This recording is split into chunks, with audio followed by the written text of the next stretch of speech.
Partying is weakness for the soul, my friend, so I try and avoid it. It's more like an obsession now.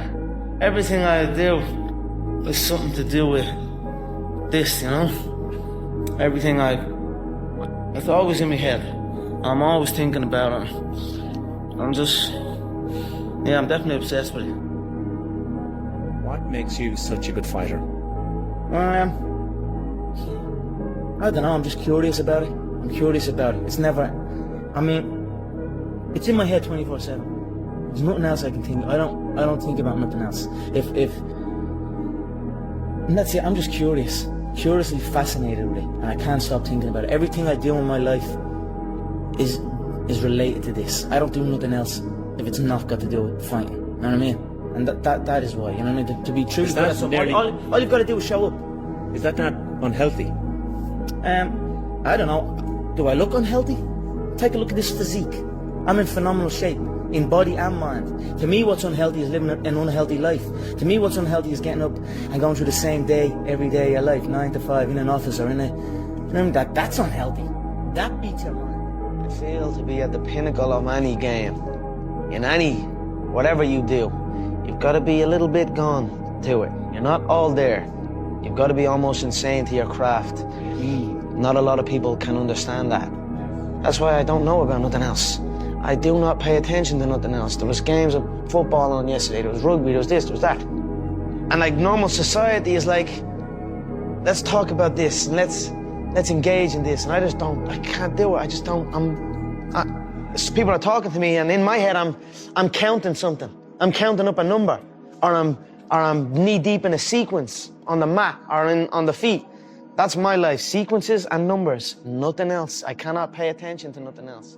I know, nobody can tell me that I move the same as any of these guys, because I don't move the same. I move differently, I move unique, and I know I move unique. Not only that, I speak unique, I act unique. I'm just different than these people. If you can see it here, and you have the courage enough to speak it, it will happen. So, I see these shots, I see these sequences, and I don't shy away from them. A lot of times people believe in certain things, but they keep to themselves. They don't put it out there. If you truly believe in it, if you become vocal with it, you are creating that law of attraction, and it will become reality. Set a time to train at that time. Set a time to go sleep at that time. Set a time to get up at that time. Don't tell yourself you need to do something and then don't do it. That's what I was talking about with Ariel. I knew in my head I was saying, get up at this time. I didn't get up at that time. Train at this time. I didn't train at that time. Don't eat this. I ate that. Don't drink that. I drank it. And these all just infiltrate my mental strength. Just little kind of defeats. Exactly, little defeats instead of wins. And it just culminates into, and you just don't want to be here. So I'm just figuring myself out. The struggle, you know, when things are going good and you visualize these good things happening, you visualize more good things happening, that's easy. What's not easy to do is when things are going bad and you're visualizing the good stuff. And that was what I was able to do. I had no job, you know what I mean, or whatever. Didn't know what I was doing. If it didn't happen, it didn't happen. Still was able to feel like it was. I still was able to go into a different, just like use my imagination, like a kid would use his imagination. I was basically just using my imagination. And when I visualized that, and I swear to God, sitting in the traffic and all, I visualized, I'm sitting here holding the steering wheel, visualizing a brand new car, and visualizing good things in times of struggle. When you can do that, I think that really makes that law of attraction work. I think it really attracts to you more. You know what I mean? Because that is harder to do. You have a clear picture in your head of something is going to happen, a clear belief in that it will happen no matter what. Then nothing can stop it. You know what I mean? It is destined to happen, and that's what happens. Is Conor McGregor for real? 100%, man. You know, for real. I'm telling people I'm going to do anything. Think now people will start believing? I don't give a shit what people say. I never did. I never do. I told you before the fight I was the shit, and I'm telling you right now I'm the shit. What people say does not matter to me, because whatever you do in life, good or bad, there's always going to be somebody. You know what I mean? So I don't give a shit. With all due respect to everyone, fuck everyone. I'm just here for my own. On the topic of art, I wanted to read you a quote from 2013 that you said. It's really poignant, and I think it deserves to be read out in full, so just bear with me. I've lost my mind on this game, like Vincent van Gogh. dedicated his life to his art, and he lost his mind in the process. That's happened to me, but fuck it. When that gold belt is around my waist, and my mother has a big mansion, my girlfriend has a car for every day of the week, and my kids' kids get everything they ever wanted, then it will pay. Then I'll be happy I lost my mind. Can you just reflect and talk to me about how that makes you feel hearing that in 2021? You know, it's been some ride. I've got it done, and I'm up here mad as a brush. You know what I mean? I've been through it all, my friend. You know, I appreciate that, and it's been a wild ride for me. It's not been easy at times, but you know, what a life. And I tell you what, I wouldn't want it to be any other way. Lost my mind doing this game, yes. Like Vincent van Gogh. He dedicated his life to his art and lost his mind in the process. That's happened to me. But when that gold belt was around my waist, when my mother has a big mansion, when my girlfriend has a different car for every day of the week, when my kids have everything they ever want, then it will pay. Then I'm happy I lost my mind. I became the most obsessed person on the planet Earth. And I was basically, I had to invent a guy that didn't exist. I had to invent a guy that can take any pain, any suffering, any kind of judgment, be called nigger, be called whatever the fuck in the world, and be able to stand in the fucking room and say, go fuck yourself. I had to build this callous mind, and I built it through suffering. I built it through downright fucking just crushing myself. If it was raining outside at 3 o'clock in the fucking morning, if it was snowing, the first instinct is don't go out there and do shit. My instinct was, we gotta fucking go out there. Anything that was fucking horrible in my life that I would normally say no, that was inhumane to most people, I had to go do it. And I started callousing my mind at this point in my life. What do you say to the person whose potential is fucking great, but they want to play video games and eat pizza? Well, what I told his son was pretty much this right here. He asked me a question about he wants to be really good at tennis. But what happens is after I play tennis for a while, I want to go play video games. You obviously don't fucking want it bad enough. Because a person that I became obsessed. I became obsessed with being the baddest motherfucker that God ever created. Am I that? I don't care. I believe it. And I was trying to tell him, once you become obsessed with something, it's okay to be unbalanced for a while. It's okay. Don't be all this stuff people say, you gotta be balanced. To be the best in the world at what you do. It's not about being a Navy SEAL, people. The best at what you do, you have to be unbalanced to find every bit of fucking energy and strength that you have to pull it off. Then you get balanced once you become great. And then you help other people become better from you being the best in the world. So if your family doesn't understand, why are you so daggone crazy? Because I'm trying to be the best I can to give you the best that I am. And it takes being fucking obsessed to where people think you're crazy. People look at me and say, oh my God, you're a masochist, you're this and that. I'm not gonna get into how bad I was in all these races and SEAL training. I had 21 stretch fractures going through Hell Week. 21 stretch fractures. You know what I did? I taped my ankles up. Roger that. I want to be a SEAL. So I did it. Become obsessed with being great. It changes everything. It was isolation, it was visualization, it was motivation, and it was dedication. There was nothing else going on in my life, you know what I mean? And you don't like people too, right? I mean, it's not that I don't like people, it's just that I'd rather just, this needs to be, to get to the level that you need to get to the pinnacle, it needs to be like that. It needs to be no outsiders. It needs to be, you need to have your team and your focus, and that's it. I don't need friends that aren't involved in this game, or that aren't on the same path, you know what I mean? Because it's just not, it doesn't make sense. I wasn't invited to parties or, friendly gatherings on the weekend. So on Fridays and Saturdays, I would go in my rec room with my basketball and basically dribble myself to sleep. And I think that was the best thing that could have ever happened to me, because during those lonely hours in the rec room, I discovered the hunger, the motivation, and the desire to be the best possible basketball player that I could be. I used to always feel lonely, but now I love being alone. And those are two very different things, being lonely and being alone. Lonely is when you can't handle the voices in your head, or you can't handle being alone with yourself and actually sitting yourself down and looking yourself in the mirror. Like, there's a lot of people that can't do that, that aren't comfortable in their own skin, so they surround themselves with people all the time, so they're distracted about who they are as a person.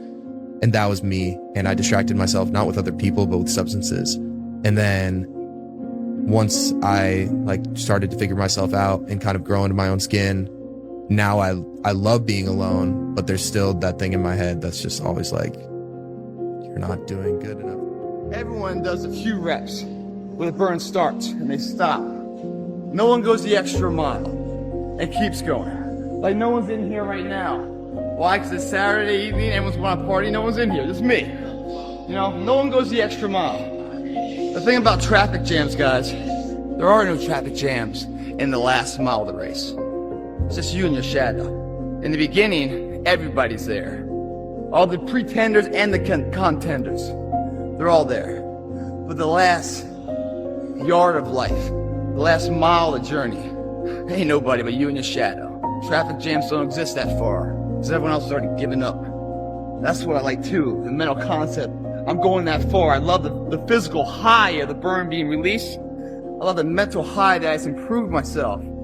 I love the mentality that I'm beating my competitors silently where they don't even know it. They're out partying, I'm out here getting ahead. It's 2 a.m. right now. No one here. Mile to mile, me and you, and where we want to go tomorrow. 2 a.m. What I love about 2 a.m. is that we're not living by the clock, man. If you got the clock says it's 10 o'clock, time to go to sleep, or 9 to 5, time to go to work. That's bullshit. If you're in bed right now and you're rolling around, you can't fall asleep, get the fuck up. It probably means you haven't done an honest day's work to earn that rest at night.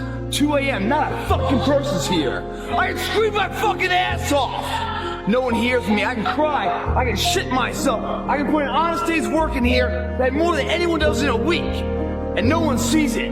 Because it's supposed to be that way. This is a fucking means to the ends. It's not the ends. All those motherfuckers that come in here, their hair done, the makeup, you know, these guys come in shirts to be seen. Missing the fucking point, man. Missing the point. You're not in here to get an achievement. You're in here to pay your fucking dues, so later in life, you never wonder what if. You don't need to say, I gotta burn the midnight oil, so I don't stay awake in the midnight hours and wondering this. We just erase that out of the equation. We're putting the work in now, so we never wonder what if. Makes you see, first of all, who God is. And some people fight being alone. They fight being alone. They fight being single. They don't enjoy it. They just anything, just invite anybody over. You invite people over, you don't even like, just come on over, girl, come on over. Let's just hang out, because you're afraid of being alone and you're avoid of thinking. Time alone is important. Time alone gives you, first of all, God discovery. You begin to understand who God is. You want to know how I'm always motivated? It's the unseen work. Like, I'm out running at 2 o'clock in the morning, 1 o'clock in the morning, in the gym, long sessions by myself. That's real. How I'm able to just extract dopamine, the good dopamine whenever I want. Man, I've trained 99% of my life alone. No one pat me on the back. I did all of the work alone. And while I'm still hard on myself, I know what I did. So whenever times get bad for people, all this, who's gonna carry the boats and what? That's real. I hate that people know me for that guy, because that guy is not every fucking day. Like, when they see me, they want that energy. That's not me every day. I can extract it immediately when I need to, because when you train alone, and I lived alone for so many years in this misery, and you're able to get out of it by yourself, I can take myself to such a level of real passion and purpose, and like, the feeling I get is something I can't even explain by myself. I don't need anyone. That's why people come to me to motivate them. No one can motivate me. I have a resume full of fucking motivation, that whenever I'm down, I'm like, oh, hang on, motherfucker. Oh, you know the truth. You know the truth. You know the darkness of the fucking dungeons and the fucking demons that fly. You know. And then from there, it's like, oh, okay, you were there. You know this. There was no one there to pick up the rucksack, to pick up the boat, to pick up the log, to go in that. It was you. I isolate myself. I don't look at messages on Instagram. I don't send messages on Instagram. I don't go out. You would not like my life. No, it'd be boring. It's live alone, and sometimes I'm like, hello. Make sure my voice still works. Fucking Why do you think that is, though? I take away all distractions. They see I don't party, bro, I don't drink, I don't smoke, and they see that and they're like, bro, why? Like, you know what I'm saying? Like, go have fun. You are. You feel what I'm saying? But I'm having fun. It's time to stay focused. It's time to decide, fuck clubs, fuck partying, fuck trying to fit in and socialize, rub elbows with everybody so people can stop calling you weird. Why are you so antisocial? Because I'm trying to get it. Why are you staying on the basketball court so much? Because I'm trying to get it. Why are you out there practicing in the hot sun when ain't nobody else out there? Because I'm trying to get it. Why are you not clubbing? Like every time I text you and invite you to go do something fun and cool, you always studying. Because I'm trying to get it. And I'm going to get up every day and I'm going to outwork everybody in the room and I'm going to go get it. This is your new life. Take it or leave it. There's no happiness about it. There's no peace behind it. It sucks. It just fucking sucks. And that's the one thing, if I could teach anybody anything, it just fucking sucks. And it's going to continue to suck. And if you're not strong mentally and you have no willpower, you're going to continue falling back in this hole versus the man that sits back and goes, all right, motherfucker. This is why I cuss, because this is what is in me. This is what it took for me to be me. Sorry. It didn't take, hey, okay, we're going to do this today. No, this fucking really sucks. This is real, dude. This is real. And every day, I'm set back. I'm set back. I'm set back. I'm set back. So this is what I would tell your boy. This is exactly what I tell him. Every day you wake up, you're going to probably be set back for the first 4 weeks before you lose to significant weight because of the mind is going to be fucking with you the whole time. There's no dopamine. There's no dopamine in there at 300 pounds. You got nothing. Your hormones are shot. You have to envision something that is more powerful than you. Something has to get you out of bed. And you have to create it. It has to be false. Because you're not it. You're a fat piece of shit. And that's the reality of it. So you have to create a false reality to live in that just to get to work on yourself. And it wasn't like someone came around and said, hey, man, you can do this. This is all me. Some people know, where does this cold man come from? I'm not trying to be cold.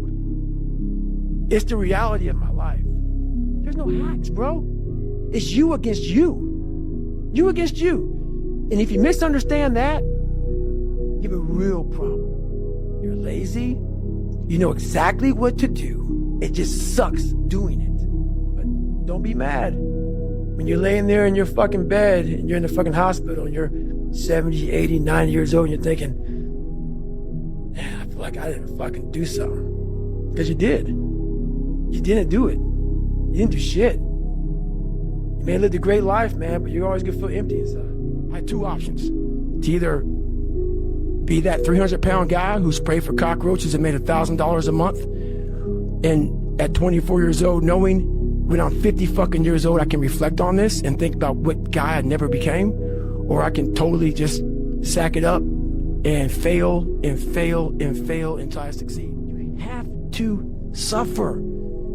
You have to make that a tattoo on your fucking brain so when that hard time comes again, you don't forget it. I would like to know, when you're in that moment failing and you have to keep going, what do you say to yourself?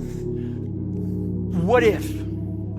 A lot of times I'll be in a 200-mile run or something like that, and I'm all jacked up. Body's broken, mind's broken, spirit's broken. I start to say, what if I can pull this off? When I first walked into the Navy SEAL recruiter's office, he looked at me and said, there's only been 35 African Americans in 70 years make it through. You know what I said to myself?